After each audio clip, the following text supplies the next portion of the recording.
The webinar, we will start in 4 minutes.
Good afternoon, and thank you for joining our webinar today. This is Doug Kennedy with Kennedy Training Network. I'll be your presenter. Our topic today is asking the right questions to discover the story behind the call. I want to acknowledge our sponsors at Track Hospitality Software, which is our KTN Marketing Alliance partner, as well as Resorts and Lodges, the parent company. Track Hospitality Software provides excellent tools for managing the reservation calls you receive every day, turning them into leads for outbound follow-up. I'm Doug Kennedy with Kennedy Training Network. Our company is based in South Florida, Miami, Fort Lauderdale area. We provide training worldwide. We do training for front desk, sales. We cover hospitality training as well as sales training.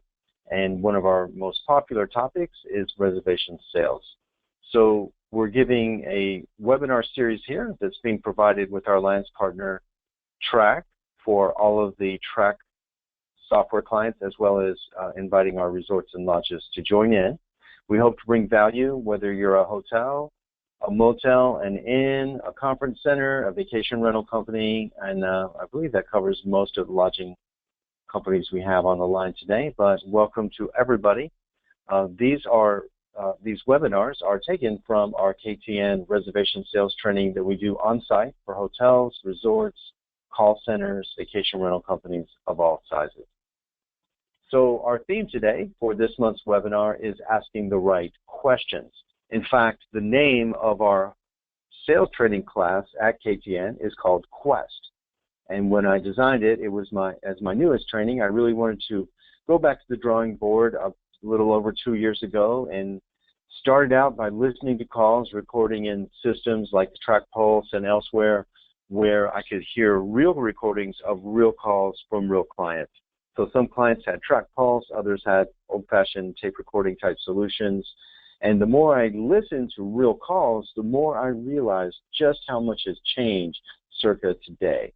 And one of the things is, we've talked about this so much in all of the webinars so far this year.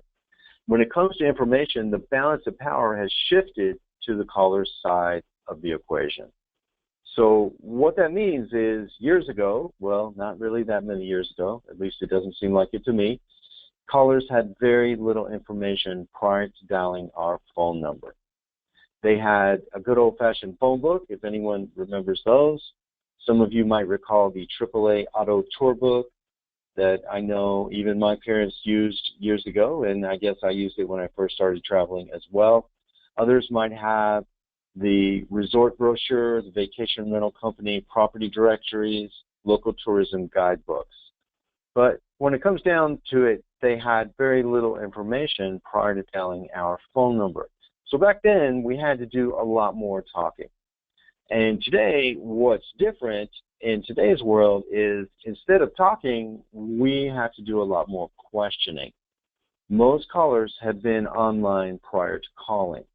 Okay, so that's why I thought the perfect name for our reservation sales training that I launched as our newest program a little over 2 years ago was Quest.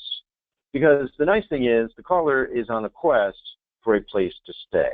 Now, if anyone on our webinar today has ever worked in outbound telemarketing, isn't it a lot more fun when prospects call us? Can you imagine if we had to come into work every single day, put on a headset, pick up the phone, start dialing out to find guests, and say, hey, sorry to interrupt dinner, this is Doug from Brand X Resort. Just wanted to see if you might want to come and stay with us this summer. Well, they call us because they're on a quest for a place to stay. Now, if you were with us for the first webinar of the year, we looked at the revenue potential if everybody gets just one more call per day converted into a booking. So we should come into work every day on a quest as well. Our quest is for getting that one more sale, which at the end of the shift, at the end of the week, at the end of the month, and the end of the year adds up to huge revenue opportunities. So they're on a quest for a place to stay. We're on a quest for one more booking. The key to having both of these needs meet is for us to ask questions. Why? Because in the past, they didn't know much. They were looking through the phone book.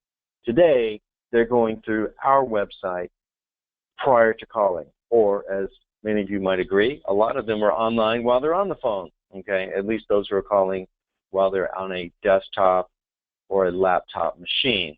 Now, we know that somewhere around the middle of 2013, the number of internet searches conducted on a mobile device, such as the smartphone most of us have in our pockets, those exceeded desktop searches. So now it's kind of reverting back to, they may not be online while they're on the phone because they went online on the phone that they're calling from.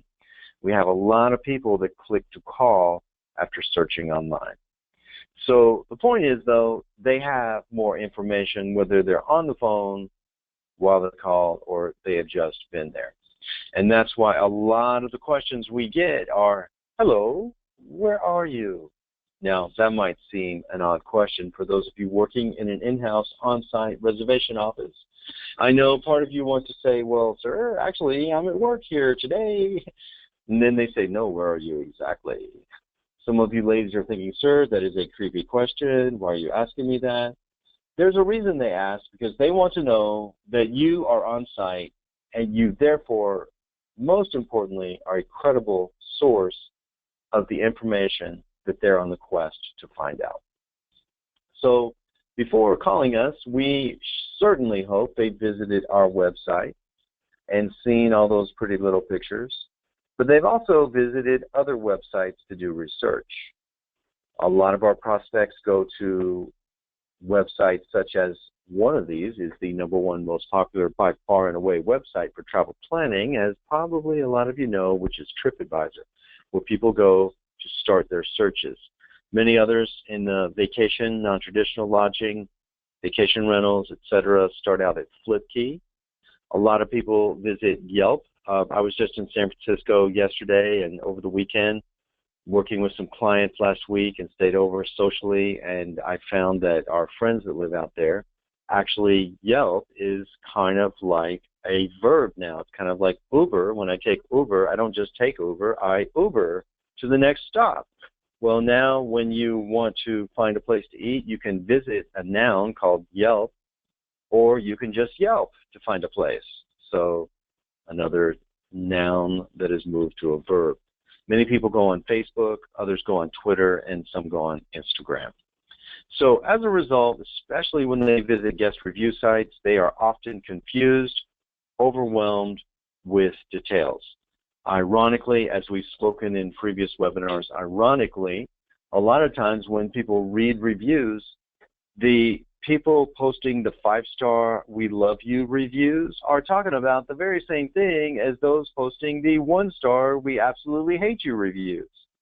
I've given the example a couple of times. My hotel client in Boston, one of my clients up there, is the Seaport Boston Hotel. I always like to put in a plug for them. They are #1 on TripAdvisor for guest service excellence for over 3 years. And when I was there the last time, which was in January of this year, we read the the top reviews, the 5-star, the best reviews, the most recent ones, all talked about the front desk team. We love the guest services team. They're so wonderful. They're so polite. They know our names. And yet we click down to the 1-star reviews, the terrible code on TripAdvisor. Guess what they talked about? The front desk. They were rude. They were impolite. They could care less. So very ironic. Now, of course, there was, just a handful of terrible reviews, and there were literally hundreds of excellent 5-star reviews. But this lady on the screen, before she calls your number, she is going to be visiting both. So we know that people visit these websites, they become confused. Also, people start out their journey. Others start out with travel planning online travel agency websites. Okay, now we know there's a great one out there called Resorts and Lodges. Hopefully they found their way to you from there, because in my opinion anyway, I think it's a better value than a lot of the others that you see up here. But the reality is you have a lot of folks starting out Expedia, Hotels.com, Booking.com, TripAdvisor, HomeAway, VRBO. So they're looking at all of these choices, and they become, in this case, overwhelmed. They're overwhelmed by choices.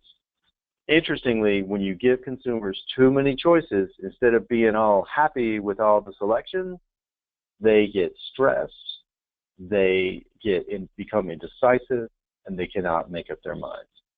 So I don't know if anyone's spoken to this lady recently, but she is the one, or it could be a gentleman too, that calls up and says, "Hello, where are you? Are you there? Oh, good. I have a question. Which is the best room? Which one would you take? Which one would you rent?" And that's why we still have jobs in reservation sales, and that's why I'm very thankful to still have a career training people like you in reservation selling, because they need us, all right? And if we ask the right questions, we figure out what the story is behind the call, all right? So are they confused? Are they overwhelmed?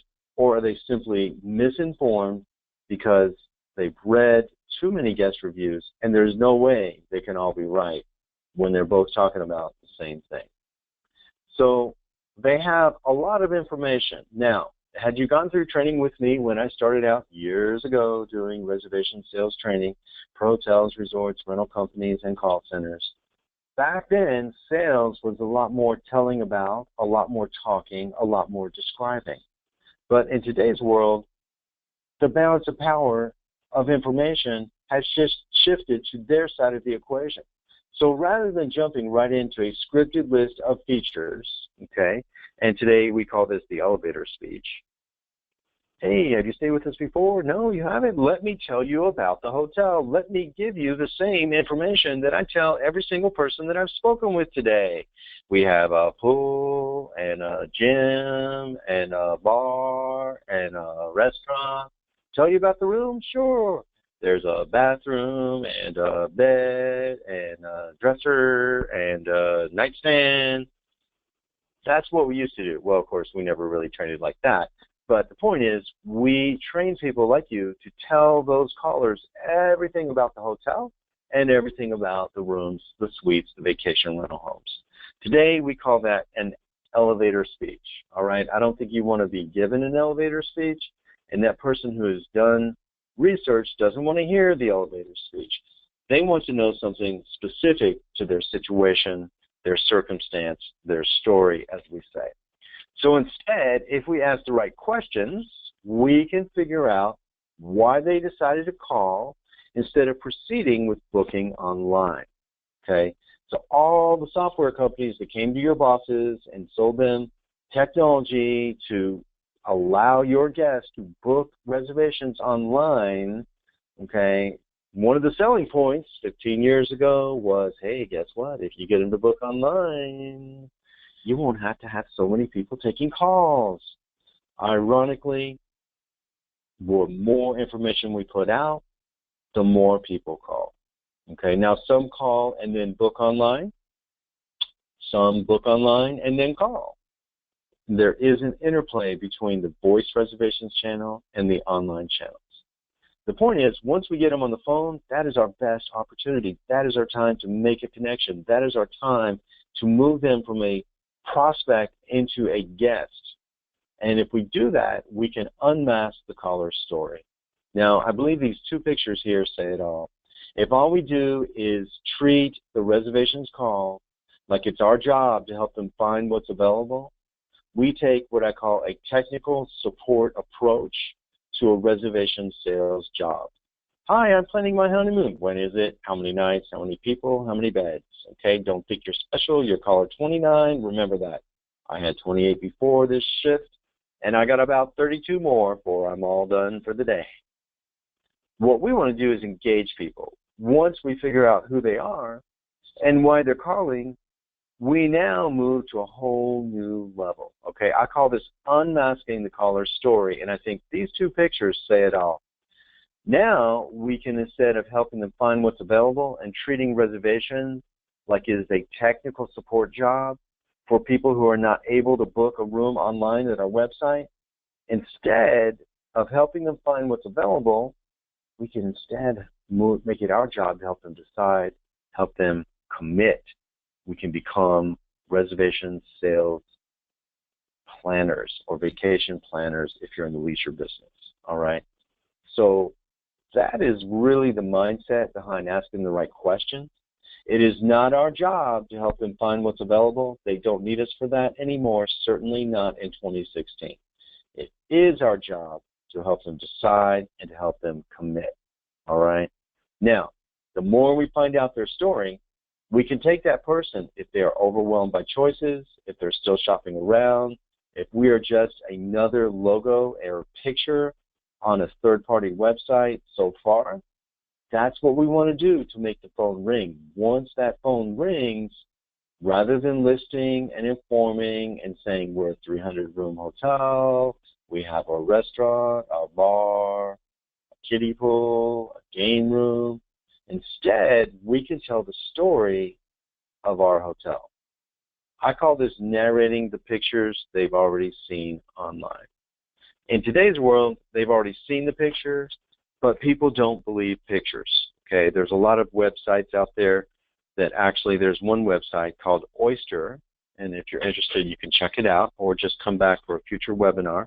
where they actually, website has a section called photo fakeouts, and they go to the hotel's website, they grab a copy of a picture that the hotel is showing of a certain amenity, service, or feature, and then they show a real traveler photo of the same thing, okay? And there's usually a big difference. The point is that callers don't believe those pictures. They don't trust the pictures. They need us to say, it's okay. You're going to have a great time. You'll have a wonderful stay. That's what they need to hear circa today. All right. Now, aside from finding out the story behind the call, and aside from determining who they are and why they're calling, we also have the opportunity to gain control of the flow of the call. Now, some people have initial reaction to my training concepts. They say, Doug, buddy, we see what you're saying about all these questions. There's just one problem, sir. We don't have time for all those questions. You see, the phones are ringing here. We got calls on hold. What I would argue is that if you ask the right questions, you can save time because you can gain control of the flow of that call. You can put yourself in the driver's seat of that call. You can lead the direction. I don't think most callers give a great deal of thought prior to dialing our phone number. I don't think most of them sit down and think, oh gosh, before I dial, let me give this some thought. What questions am I going to have about features, amenities, and services? What other components should I ask them to tell me about? It's all kind of random. They pick up the phone, they ask us a question. A lot of times before we get done answering that question, they say, you know, by the way, what's the cost of the Sunday brunch? Oh, just a moment, let me verify. And how many items are on the Sunday brunch? Oh, hold on, I'll check for you. And what is the temperature of the swimming pool? Okay, let me check. And do you have, how many kinds of whiskey do you have at the bar? Or do you have a certain kind of whiskey? So if we just react, we waste a lot of time. But if we ask the right questions, we take control, all right? Now, a good example of this is the gentleman you see here, the good old-fashioned waiter or waitress, or and today we call them food servers. A smart waiter or waitress knows to ask the right questions to take control of the flow of that meal. And that's the same concept that we want to use here, okay? Now, I don't know if anyone on the webinar today has ever been a waiter, a waitress, a food server, but if not, if you have, you can relate to this. But if not, perhaps maybe sometime along the way you have eaten at a restaurant, okay? And chances are, at one point or the other, you got the new waiter or waitress. Think back to that experience. Think back to how it was to be the new waiter or waitress. You know, the first and second days on the job, they have the new waiter tag along with another food server, and they kind of observe. But around the third day, they give that person their own table. And if you've been that waiter or you've eaten at their table, you know they're very enthusiastic. They walk over, they got a big smile on their face. Hello, I'm Doug. I'll be your waiter today. And then they kind of stand there with a silly grin, looking you in the eye and waiting for you to talk. So we all start throwing out requests. I'll have a salad. I would like some soup. I would like to have a cheeseburger and french fry. Okay, wait here, everybody. They go back, they bring back exactly the items that you requested. A soup, a salad, and a cheeseburger and french fry. And then the person says, oh, could I have some dressing with the salad? May I have some ketchup with my french fries? May I have a soup spoon instead of a teaspoon? Oh, certainly. Wait here. A few minutes later, they come back with the side station with the soup spoon, with the ketchup, with the salad dressing. And then we say, oh, could I have mustard? Could I have some more iced tea? Could I have lemon with my tea? And that waiter or waitress is running around like the proverbial headless chicken. Keeps on moving without a lot of thought. Okay, now if you go back to that restaurant at some point later, down the road, either one or two things. Either the person is gone because he couldn't handle the stress of being a multitasking waiter. Some people just cannot multitask. Perhaps you're married to one of those people. But others, you know, maybe they have caught on, they love the job, it's dynamic, it's engaging, and they have learned that the key to success as a waiter is to ask questions. And that person comes over and says, "Good afternoon. My name is Douglas. I'll be your waiter today. I have some specials to tell you about. What may I bring you from the bar?" You ask them for a soup, a salad, and a French fry and a cheeseburger. They're going to bring you salad dressing, ketchup, and a soup spoon. And if you ask for that mustard or mayonnaise with your French fry, any mayonnaise with French fry people out there, they're going to say, "Certainly, well, I'm getting your mayonnaise. Is there anything else anyone at this table would like at this moment? What else can I bring you?" They ask the right questions. They control the flow of the call. Just as if we ask the right questions, we can minimize talk time, maximize call conversion, and we can control the flow of the reservations inquiries. So whereas sales years ago, when I started doing training, was more about talking, okay, today, great salespeople know to ask the right questions. And I believe this extends outside of just lodging to today's topic, because most things, when we go to make a major purchase today, we can do a lot of online research. We can read product reviews before we purchase a new electronic item or something for our home. There's a lot of information out there. So if you do have to call in and talk to a salesperson, it's usually because you have a question or you need that reassurance. You need someone to ask you questions, say, "What are you looking for? What do you need? What are you trying to accomplish through this purchase?" All right? And maximize conversion. So remember, it's not how many calls we field in a day, it's how many reservations we can actually get confirmed and booked. Now, first, we're going to now explore the different questions that we could ask to maintain control of the flow of the call and to keep moving towards our goal of securing that booking. But I want to first look at the order here. Now, some people, all they ask are questions that I refer to as mandatory questions in order to search inventory. So I call these mandatory questions, not because Doug Kennedy says they're mandatory, but because they're mandatory because we cannot search our reservation system without asking them. All right. So, of course, we need to say, what are your arrival and departure dates? How many adults and children? And how many beds are you preferring, a king size or 2 double beds? The vacation rental clients on the call today, of course, it's how many bedrooms are you looking for? And if you are if you're selling an extensive inventory of accommodations, so either a resort that has rooms, suites, condos, cottages, or if you're a vacation rental company, you may ask even more questions. You may ask, did you want something pet-friendly? Did you want something with a hot tub, with internet? As some vacation rental cabins, for example, may not all have internet. But the point is, these are questions that we just need in order to search inventory. Now, we do want to pay attention to how we ask these. For example, you'll see here, what is your arrival and departure dates? We don't just want to say, what are your dates? That's the person that's going to say, oh, they're coming out they're arriving on the 26th through the 28th. And you say, oh, okay.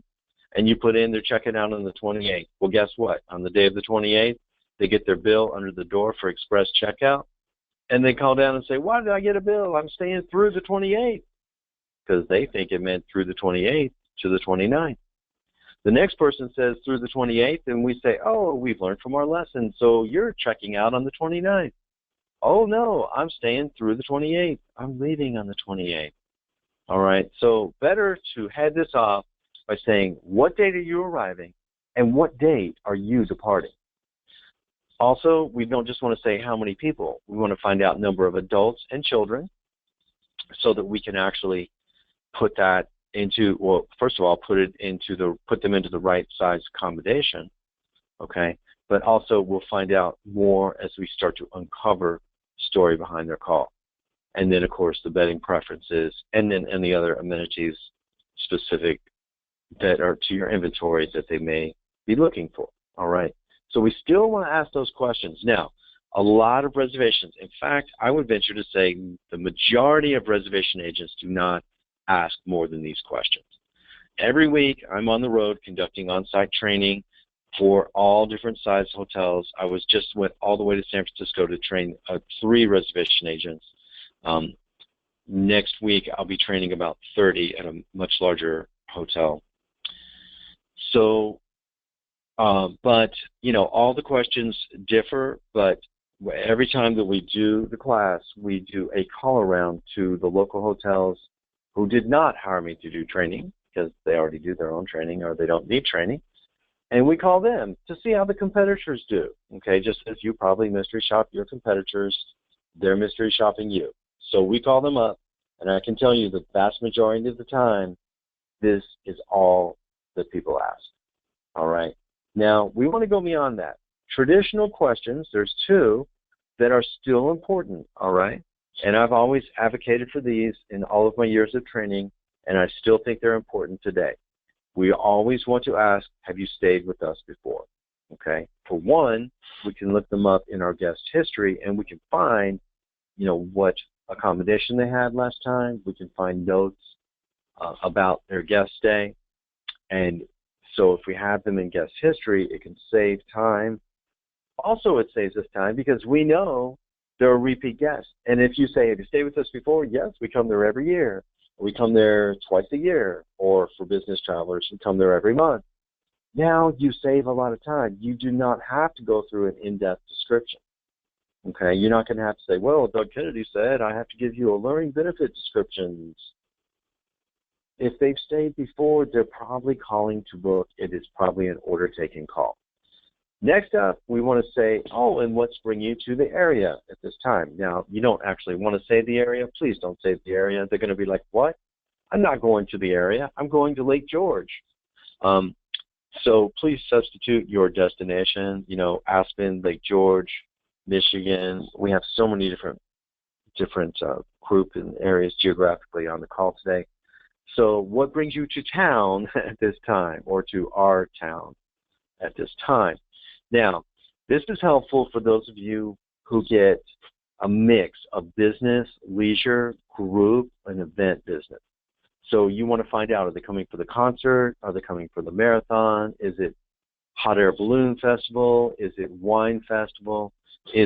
Are they part of the youth sports group, like the little league or the soccer tournament that's in town? So it's helpful to ask what brings you in. Now, if you're leisure only and you do not do group and you don't have a lot of local events, you can change that up and say, have you stayed with us before? No? Well, are you celebrating anything special during your stay? Now, I do have a lot of clients that like to ask this because increasingly people are we're encouraging, as an industry, we're encouraging reservations to determine anything special about their plans so we can then recognize it when that guest arrives to check in to the front desk. At minimum, we can congratulate them, or if you have, followed with what I would recommend, stop by periodically your dollar store or super Walmart or whatever you have in your town, pick up some miscellaneous cards and confetti and signage that you can actually use to welcome and celebrate special occasions. All right, so those are old school questions, still very important. What are your arrival and departure dates? How many adults and children? And what is your bedding preference? And may I ask, have you stayed with us before? And then kind of comment on it. Okay, you don't want to make this seem like a traffic stop and ask questions without interrupting. You don't want to say, have you stayed with us before? Why are you coming? You want to say, oh, well, have you stayed with us before? And may I ask, are you celebrating anything special while you're here? Aw. And we want to ask what I think is the single most important question circa 2016. Get out those iPhones and take a picture of this screen if you want. I know the Track Pulse folks are recording this as well, but please make a note of this. After you found out if they're familiar, after you found out the purpose of their trip, and you already have their dates, you have clicked enter. there's going to be a delay anyway. This is a wonderful time to unmask their story and say, okay, as I'm checking those dates in our system, are there any questions I can answer for you about the locations or the amenities and the services? Now, we knock on the door and we say, hey, do you want to talk and have a conversation, or do you really just want to check rates? Okay, and if they do, that's fine. But more often than not, you're going to say, actually, I do have a question. All right? You have planted the seed. Now, a lot of times they're going to say, well, no, actually, I don't, no, I'm good, no question. Do you have any questions for me? No, I'm good. A few seconds later, say, you know what? I do have a question. What's your name again? Hey, would you rent a car? Do you think it's better to take the public transportation, the shuttle bus? Or how is the food there? Should we plan on going on-site, off-site to dinner? Or how's the food? Or is it nice? That's always kind of funny when they ask us that. No, it's not nice, sir. Don't stay here. I only work here. But they need someone to say, oh, yes, it's a great choice for you. And even if they don't have questions, you have planted the seed that you are there to help them. And that means a lot in today's world. So as I'm checking those dates, are there any questions I can answer for you about the location, the amenities, and the services? Now, if you come back and join me in the June webinar, we'll be talking about the value pyramid sales model. And to give you a little preview there, if we ask this question, we are finding out, do they know about our location? Do they know about our destination and where we're located within our destination? Do they have questions about the amenities and services on-site, in-house, or nearby? If so, let's get those questions out of the way so that the last thing we talk about with them is the room and the rate. And that needs a wonderful little transition to, may I confirm that? May I secure that? May I hold that for you? On the other hand, if all we do is say, how many people, how many nights, how many beds, what are your dates, okay, got a pen, here's what I got. These are the prices. We haven't told them what they're getting. All we're doing is throwing out a price, okay? And if you're throwing out a price, you better be the cheapest hotel in town because all you're selling is the price. And if people buy on price, you got to be the cheapest. I don't know if you're the cheapest. So instead, we want to engage them in a conversation about the story that supports that room experience, okay? When you think about the number of hours that a guest spends on site at a resort or a hotel versus the number of hours they're actually in the room, probably it's going to be a lot more time enjoying the location, the destination, the area, the amenities, the services. So we want to find out, hey, as I'm checking availability, any questions I can answer for you. And now they're going to say, yeah, you know what? I read online that the beach, one person said the beach was awesome, and the next person said the beach was awful, okay? Or the person that says, you know, I went online, but I see 5 different categories here. What's the best value? Or I can't decide on the full view or the partial view. Or they say, you know, I don't have any questions other than the price. Okay, are you sure that's the lowest price? They're the value-driven deal seeker. What about discounts? What about promotions? Do you take AAA? Oh, yeah, we sure do. What about AARP? Oh, just take that too. Can I use both? Okay. And then we have some people that have no questions whatsoever. They are driving their car while they're planning their vacation. All right. And if that's the case, they say, nope, no questions at all, ready to make a reservation. Okay. And I hope you know what we're going to say next. How do you spell that last name? And which credit card do you prefer to use? All right. But the point is, if we ask the right questions, we figure out who they are, why they're calling, what is it they need to hear from us to make a commitment right here and right now. Now, besides the questions covered so far, which I encourage you to always ask in every call, there are more questions that we can ask for complex travel stories, all right? So I always want to encourage you to say, have you stayed here before? I always want you to ask, what brings you to the town? What brings you to town? Or are you celebrating anything special? All right, so I always want you to ask those two. And I always want you, especially, most importantly, to say, all right, as I'm waiting for the rates to come up, any questions I can answer for you about the location, about the amenity. All right. Now, besides those questions, I want everybody to also think about additional questions that might be appropriate based on the call you might be feeling. All right. So you can ask these questions as optionals. You would not ask these on every call, obviously. Now, the other thing is sometimes the questions I'm going to share with you can be asked in response to a question the caller asked you. All right, so let me explain with our first example here. All right, very often we could be that person on the phone that says, hey, where are you located? And we could say our address, okay? We're at the end of Old Hollow Road, okay, or if you're a city hotel. I know when I worked in Manhattan years ago, my hotel was at 81st and 5th.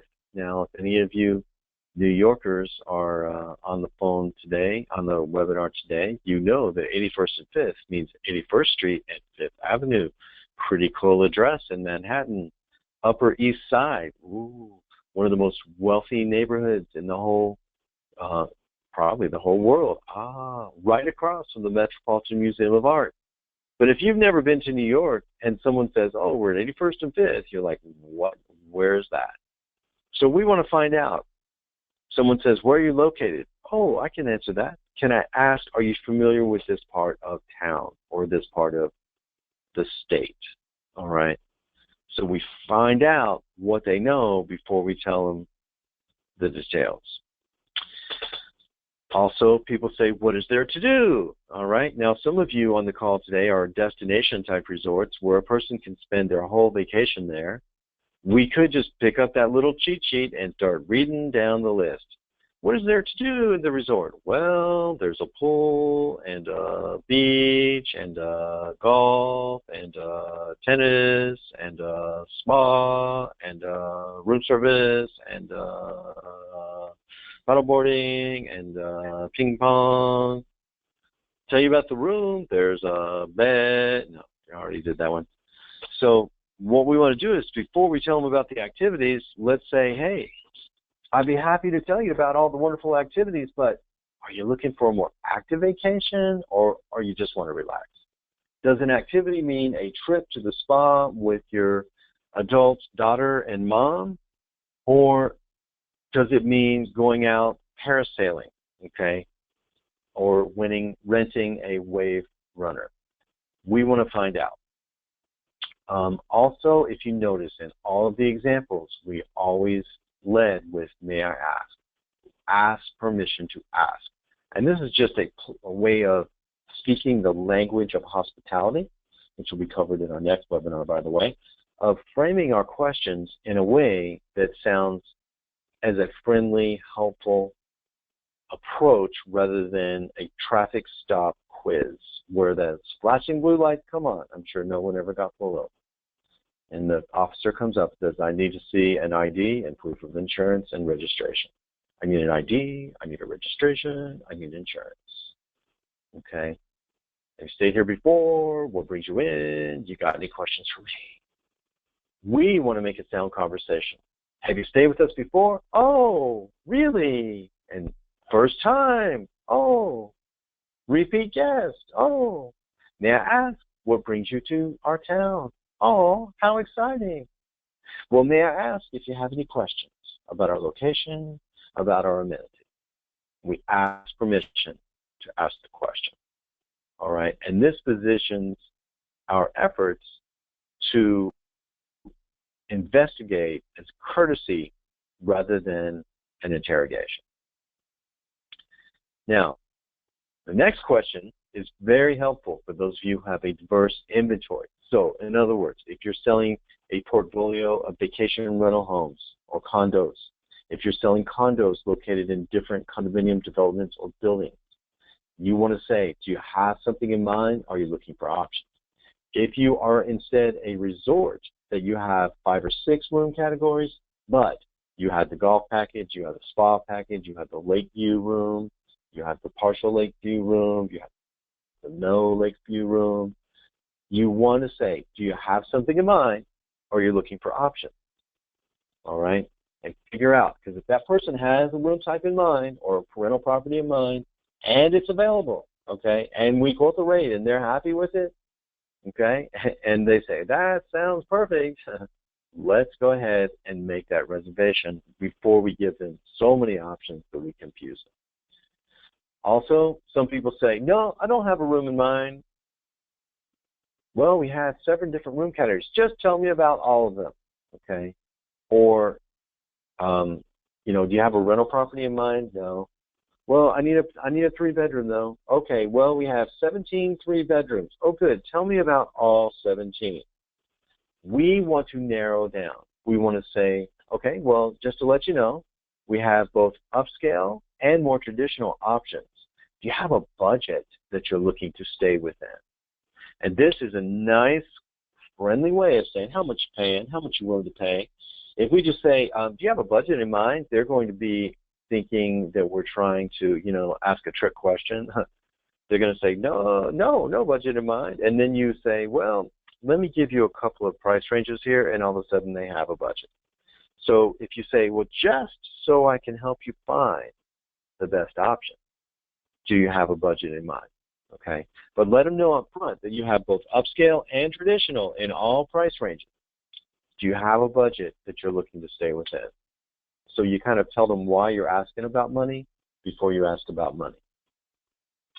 And then sometimes you get the person that asks you a lot of questions, and they say, well, is this one near the beach? Is this one near the pool? How far is that?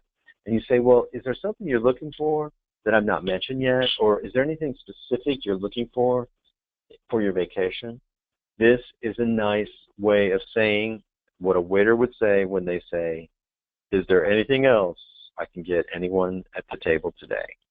All right, it's a nice kind of summary question to figure out what else they're going to need to hear to get to where we want to end up.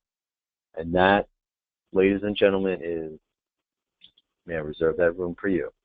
Instead of helping them find what's available, we want to make it our job to help them decide, help them to pick, help them to finalize their plans. They don't need us to find what's available. They can already do that online. All right. Now, if you think about the concepts today, remember, callers have more information than ever before. Callers, theoretically, are not even supposed to be calling anymore. All the information is online. Something caused them to pick up the phone.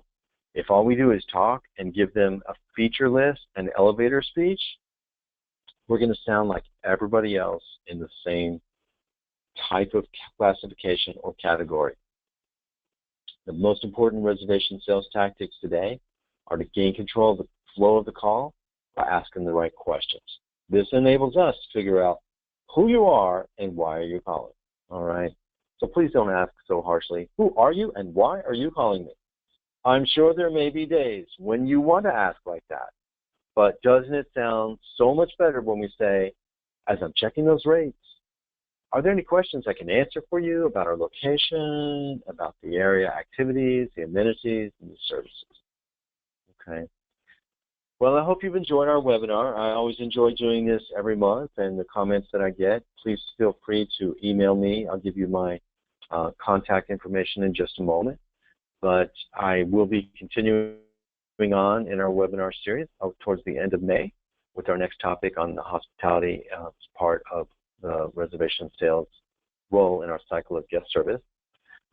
Here's my contact information. If you have questions, if you have requests for future webinars, if you would like details regarding our on-site training, our telephone mystery shopping, or our private webinars that I present in a series just for your hotel team, please reach out.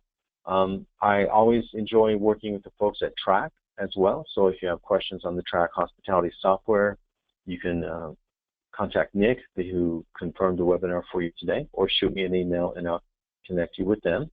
And thank you also to our Resorts and Lodges client. So have a wonderful afternoon, everyone, and remember to ask the right questions to gain control of the call and help people decide and not just help them find what's available. Good day to all.